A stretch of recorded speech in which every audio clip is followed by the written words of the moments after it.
Hello, this is the Hacker 007, and today I'll be doing a tutorial on improving your virtual machine performance. For those of you who don't know what a virtual machine is, it's a computer in a box. That's how my explanation to people is.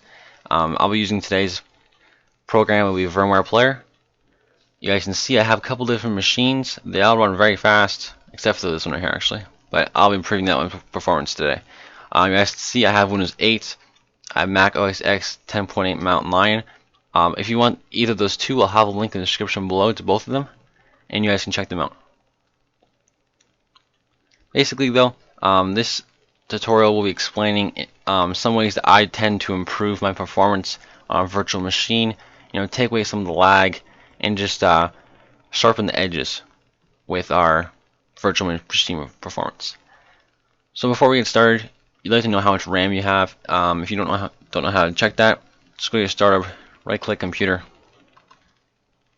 go to properties, and install RAM. You're going to see this right here. Now mine's 32 gigabytes. Odds are you're not going to have that much. If you have like a Dell or a HP, you're looking at anywhere from 4 to 8. Some of you guys might have 3.75 usable, which means you only can use 3 3/4 out of your 4 gigabytes. But anyways, guys, once you know how much RAM you have, exit out, and again, create a virtual machine, or if you already have one that you want to improve, select it, and we'll follow this tutorial, I guess you could say. So the first one is going to be installing guest editions. So if you have VirtualBox, you'll be installing guest editions. If you have VMware Player, you're going to be installing VMware Tools. So go ahead and play the machine.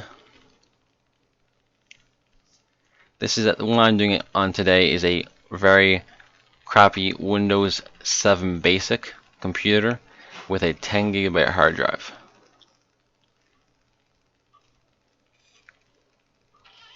It's pretty simple to install the VMware Tools or guest editions.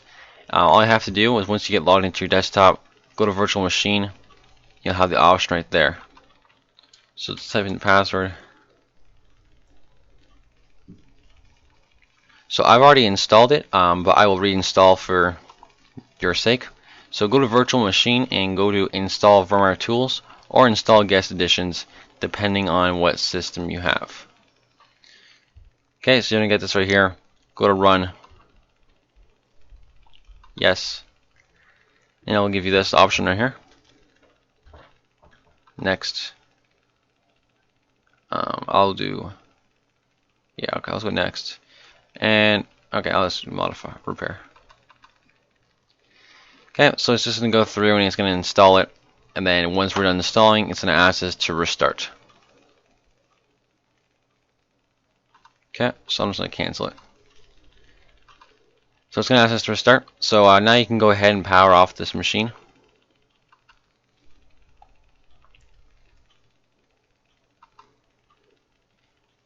All right. So the next thing, our next step is that you create a fixed size disk. Now there are advantages and disadvantages to this. Basically what we're doing is when you create a machine, you have the option to create a fixed or a, I don't know what that one's called at the moment, but basically what it is it's you're either going to give it a fixed hard drive, which means you'll give it, let's say, 20 gigabytes, and then it will not change at all. It will create the 20 gigabytes on your hard drive, and then whatever's used is used, whatever's not is not. The other option is to create a, I think it's dynamic allocated. But anyway, what that means is it's going to create more space as you need it. Now, the reason I'm suggesting you go with a fixed hard drive is because this will allow you to have more speed because it's not continually writing. So I can't really show you guys. I will show you a picture right now with what I mean, but that's about it for that one right there. The next one, we exclude virtual machine directories in your antivirus. So this is open up your antivirus, whatever you have. I have Microsoft Security Essentials. Go to your settings or anywhere like that. Go to exclude files and locations or something along those lines, like I said. Go to browse and go to wherever you store them. and click OK. Most of the time it will be in your documents folder, and then just add it on there, make sure it is, then save it. The reason we're doing this is because we know that the virtual machine is not a virus. What happens is now the antivirus will not be continually checking the virtual machine for viruses. So what happens is now it's less task when it comes to that file. Now the file will be more readable and will be faster. Our next one is going to be allocate more memory. So this is going to be RAM. So if you go to edit machine settings here and go to memory, right here you guys can see I have 2.1 gigabytes allowed. The max amount of memory is what is this? Somewhere over 16 gigs of RAM. Now, the required Windows 7 is 2 gigabytes. That's the recommended or more. You guys, obviously, the more you give it, the more it'll be better, I guess you could say. But this also matters because your computer. If your computer only has 8 gigs of RAM, you can't give it 9 gigs on the virtual machine. You can't even give it 8 gigs because it'll basically, your real computer will be very, very hogged up and might even crash. So the most I suggest giving is half of your RAM. So if you have 4 gigs, give it 2. If you have 8, you can give it maximum 4. Obviously, the higher you go, you don't need to do half. So I have 32 gigs of RAM. I don't need to give it 16. So I can give it 4 and see no loss in performance. Okay. The next one we're doing is allocate more CPUs. Again, this is going to depend on how many CPUs you got. Most of the time, one core will be fine. I can give it up to 8. Most of you guys will be able to give it to 2 or 4. I have an 8-core CPU. Well, it's actually 6 cores, but it shows 8. But anyway, you're going to want to give it, I suggest no more than 2. Really, you don't really need that many cores for a virtual machine, unless you're actually doing a hardcore rendering, which I don't really suggest in a virtual machine. So, I'll increase it to 2 cores, and that'll be it for that. Now, we're going to tweak our video settings. Now, this is actually right here, virtualization engine. Leave it on automatic if you have this, but make sure you click this right here.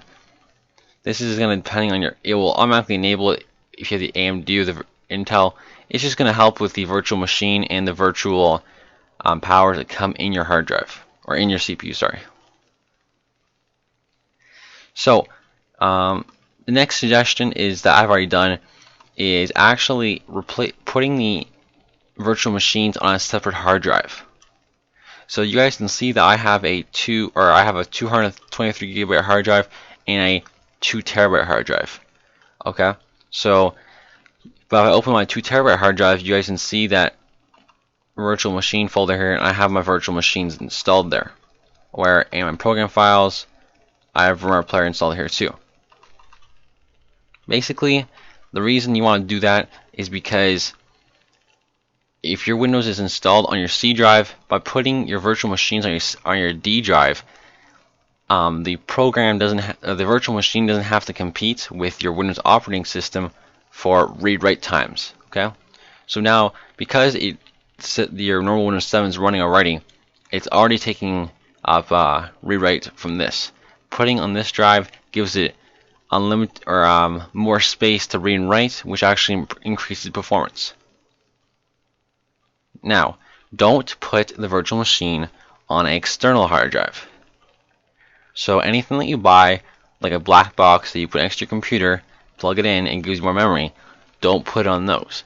The reason is the USB transfer time actually will slow down the virtual machine because it has to read through the USB, which will actually slow it down a lot.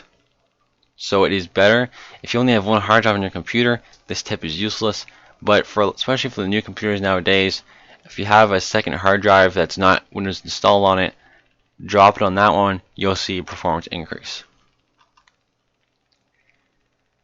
Next one is resume instead of shutting down. This is a tip that everyone can do, when you're in the actual system. So you guys can see when I boot this up. And what this means is basically, instead of actually shutting down through the operating system, press the exit button on the window here and just power it off. Basically, what it's going to do is it's going to basically hibernate. And what this is going to do is next time you hit play, it's just going to go straight to your desktop. It's going to save a bunch of time for power, for logging in, all that stuff. Okay, so you guys can see I have my machine here. All I want to do is hit exit here, and it's going to say, sure you want to suspend the machine? Click yes. It'll give it a couple seconds, and it'll suspend it. Now on VirtualBox, it's going to ask you if you want to power off the machine or suspend it. Make sure you click suspend, then OK. Okay, so our next tip is going to be improving performance in the machine. So what I'll show you guys, but I will show you what I mean by to resume is. So you guys can see actually it's right there. And I hit play. There's that beautiful stuff right there, and virtuals in brew. There you go. Okay, so now you guys can see we're already right back at the desktop again. So our next tip is actually improving performance in the computer. So this computer, this virtual machine really has nothing on it, but if you go to the maintenance tab or the accessories tab here, and then go to system tools, things like the disk cleanup and disk defrag, this will just simple stuff that will allow you to keep up the system performance. Disk cleanup is another good one, like I said before. Okay, so it's almost the same thing, same stuff that you do on your normal computer to improve performance. Same thing, go inside the machine, do that too. Alright, so our next one will be defrag and compact the virtual machine. So exit out your machine,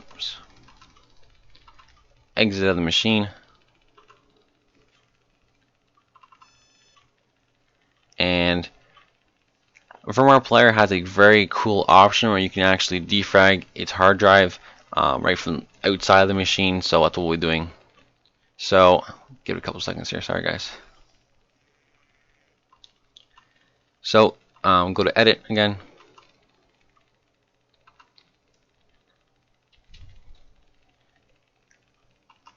And right here, if you go to not advanced, it looks like I have to power the machine. Okay, so it looks like I will have to power the machine for this to work.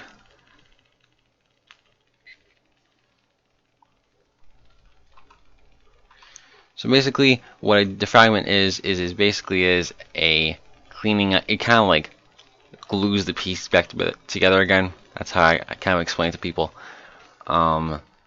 It keeps your hard drive running fast. You should do it on a normal hard drive, but you're not supposed to do it on solid state drives though, for a heads up. Alright, so again guys, this is the last tip, which is with your hard drives like this. So go here, go to edit,